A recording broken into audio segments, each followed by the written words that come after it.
नमस्कार दोस्तों, आइए जानते हैं उत्तर प्रदेश से जुड़ी आज की सबसे बड़ी और महत्वपूर्ण खबरें सिर्फ 10 मिनट में। लेकिन उससे पहले अगर आपने चैनल को सब्सक्राइब नहीं किया है तो अभी कर दीजिए। साथ ही वीडियो को लाइक करें और अपने जिले का नाम कमेंट में जरूर लिखें ताकि आपके जिले की हर बड़ी खबर सबसे पहले आप तक पहुंचे। तो चलिए आज की पहली खबर पर बात करते हैं। लेकिन उससे पहले एक खास बात, इस वीडियो को ध्यान से अंत तक देखिएगा क्योंकि कुछ खबरें आपके बेहद काम की हो सकती हैं। जैसा कि आप देख सकते हैं, आपकी फोन स्क्रीन पर एक हेडलाइन दिखाई दे रही होगी। हम सबसे पहले इसी बड़ी खबर पर चर्चा करने जा रहे हैं। तो दोस्तों तैयार हो जाए क्योंकि ये आज की सबसे बड़ी और जरूरी खबर है। आइए जानते हैं पूरी खबर विस्तार से। यूपी में गर्मी का कहर, लखनऊ में पहली बार पारा 40 पार। उत्तर प्रदेश में गर्मी ने दस्तक दे दी है। सोमवार को लखनऊ, हमीरपुर, प्रयागराज, आगरा, बांदा और उरई में तापमान 40 डिग्री सेल्सियस के पार चला गया। लखनऊ में इस सीजन में पहली बार पारा 41 डिग्री तक पहुंचा। मौसम विभाग के अनुसार अगले 4-5 दिनों तक गर्मी और बढ़ेगी और बुंदेलखंड व दक्षिणी जिलों में लू चलने की संभावना है। झांसी में मंगलवार को तापमान 45 डिग्री तक पहुंच सकता है। आगरा में हीट वेव को देखते हुए कक्षा 8वीं तक के स्कूलों का समय सुबह 7 से दोपहर 12 बजे तक कर दिया गया है। अब आगे एक और खबर को देखें दोस्तों। बाजार में असली जैसे 500 रुपये के नकली नोट, गृह मंत्रालय ने दी चेतावनी। बाजार में 500 रुपये के नकली नोट आ गए हैं जो असली जैसे ही दिखते हैं। गृह मंत्रालय ने इस पर हाई अलर्ट जारी किया है। नकली नोटों में रिजर्व बैंक ऑफ इंडिया में ए की जगह ए लिखा गया है। यह alert DRI, FIU, CBI, neo और सेबी के साथ साझा किया गया है। नकली नोटों की पहचान करना मुश्किल हो गया है, जिससे लोगों को सतर्क रहने की आवश्यकता है। अब इधर देखिए, अगली खबर आ रही है। यूपी परिवहन विभाग की 44 सेवाएं अब ऑनलाइन, नागरिकों को मिलेगा लाभ। उत्तर प्रदेश के परिवहन विभाग ने 44 प्रमुख सेवाओं को ऑनलाइन कर दिया है। अब लोग घर बैठे ही ड्राइविंग लाइसेंस के लिए आवेदन, वाहन ट्रांसफर, DL रिन्यूअल आदि कार्य कर सकते हैं। इसके लिए केवल 30 रुपये का चार्ज देना होगा। इससे लोगों को समय और पैसे की बचत होगी और RTO के दलालों से भी बचा जा सकेगा। चलिए इसी के साथ देखते हैं अगली खबर को। लखनऊ में दबंगों की गुंडई, स्टैंड संचालक को गाड़ी से 200 मीटर तक घसीटा, वीडियो वायरल। लखनऊ के सिनेमा रोड चौराहे पर 2 बाइक सवारों ने स्टैंड संचालक संजीव यादव को गाड़ी से 200 मीटर तक घसीटा। ये घटना तब हुई जब संचालक ने उनसे गाड़ी की पर्ची मांगी।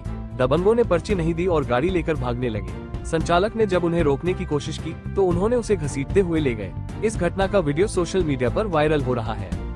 अब आगे एक और खबर को देखें दोस्तों। CM योगी का मजाकिया अंदाज, कानपुर मेट्रो में चढ़ने से पहले बोले टिकट टिकट, विधायक भी हुए हैरान।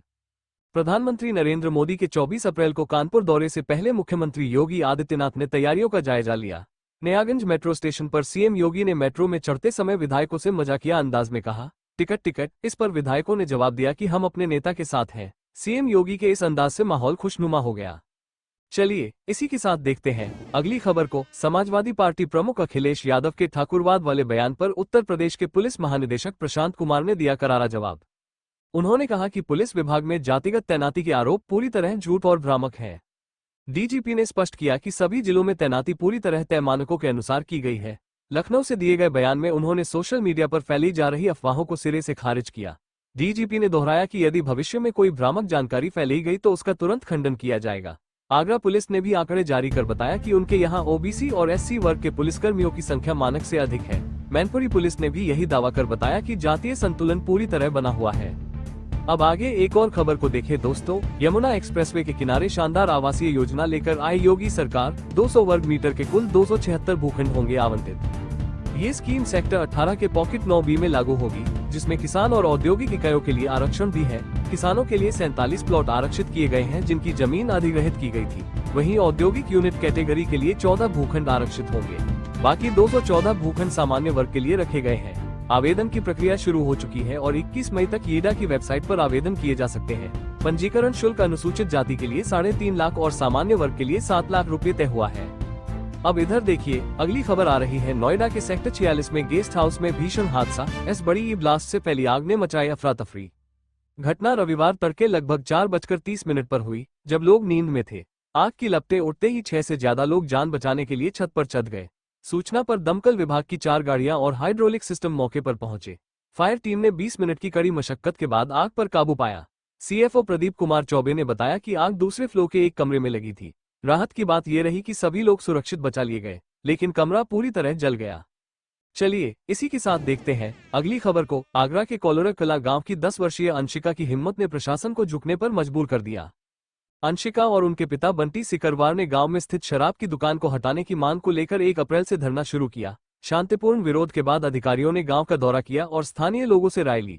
आबकारी अधिकारी नीरज द्विवेदी ने कहा कि अब गांव वाले खुद वैकल्पिक स्थान तय करेंगे।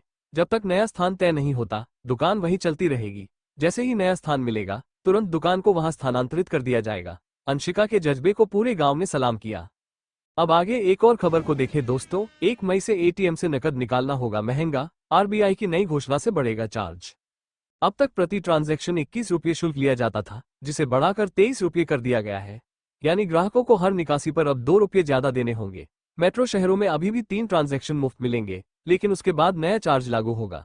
अगर ग्राहक किसी अन्य बैंक के एटीएम का उपयोग करता है तो इंटरचेंज फीस भी देना होगा।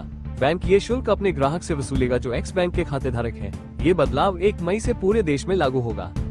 अब इधर देखिए, अगली खबर आ रही है। गंगा एक्सप्रेसवे पर तैयार हो रही है वायुसेना की विशेष हवाई पट्टी। 27 अप्रैल से नियंत्रण लेगी एयरफोर्स।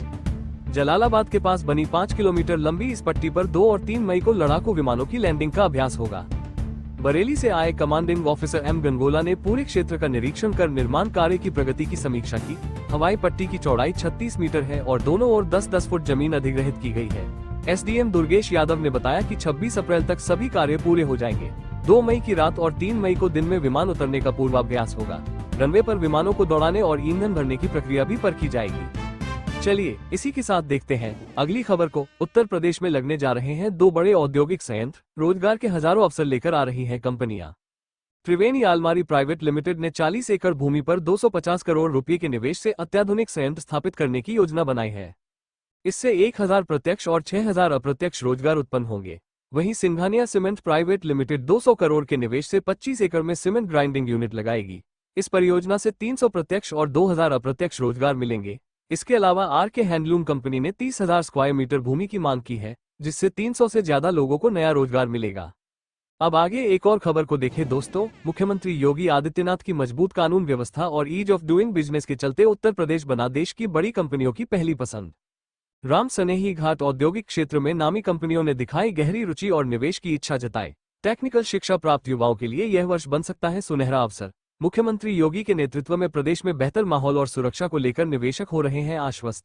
रोजगार के नए अवसरों की बरसात से प्रदेश के युवाओं में उत्साह का माहौल है। आने वाले महीनों में उद्योगों का तेजी से विस्तार देखने को मिलेगा। ये साबित करता है कि उत्तर प्रदेश अब देश के औद्योगिक नक्शे पर मजबूती से उभर रहा है। चलिए इसी के साथ देखते हैं अगली खबर को। उत्तर प्रदेश के बाराबंकी में कई प्रमुख कंपनियां अपने प्लांट लगाने की योजना बना रही हैं, जिनमें हैंडलूम, एग्री बिजनेस, सीमेंट और मैन्युफैक्चरिंग जैसे क्षेत्र शामिल हैं। Ganpati agri business private limited ने राम सनेही घाट में चावल भूसी तेल निष्कर्षण और रिफाइनरी परियोजना शुरू करने के लिए रुचि जताई है, जिससे हजारों लोगों को रोजगार मिलेगा। इसके अलावा त्रिवेणी आलमारी प्राइवेट लिमिटेड और सिंघानिया सीमेंट प्राइवेट लिमिटेड भी बड़े निवेश के साथ संयंत्र लगाने जा रहे हैं, जो स्थानीय अर्थव्यवस्था को मजबूती देंगे। अब आगे एक और खबर को देखें दोस्तों। आयुष क्षेत्र में उत्तर प्रदेश में तेजी से उभर रहा है, जहां औषधीय खेती को बढ़ावा मिलने के साथ रोजगार और निवेश के नए अवसर उत्पन्न हो रहे हैं। मुख्यमंत्री योगी आदित्यनाथ ने आयुष के माध्यम से प्रदेश को हेल्थ टूरिज्म का केंद्र बनाने का संकल्प लिया है। आयुष उत्पादों का वैश्विक बाजार अब 15 गुना बढ़कर 43.4 अरब डॉलर तक पहुंच चुका है और इससे राज्य में आयुर्वेदिक और होम्योपैथिक कॉलेजों का भी विस्तार हो रहा है। अब इधर देखिए,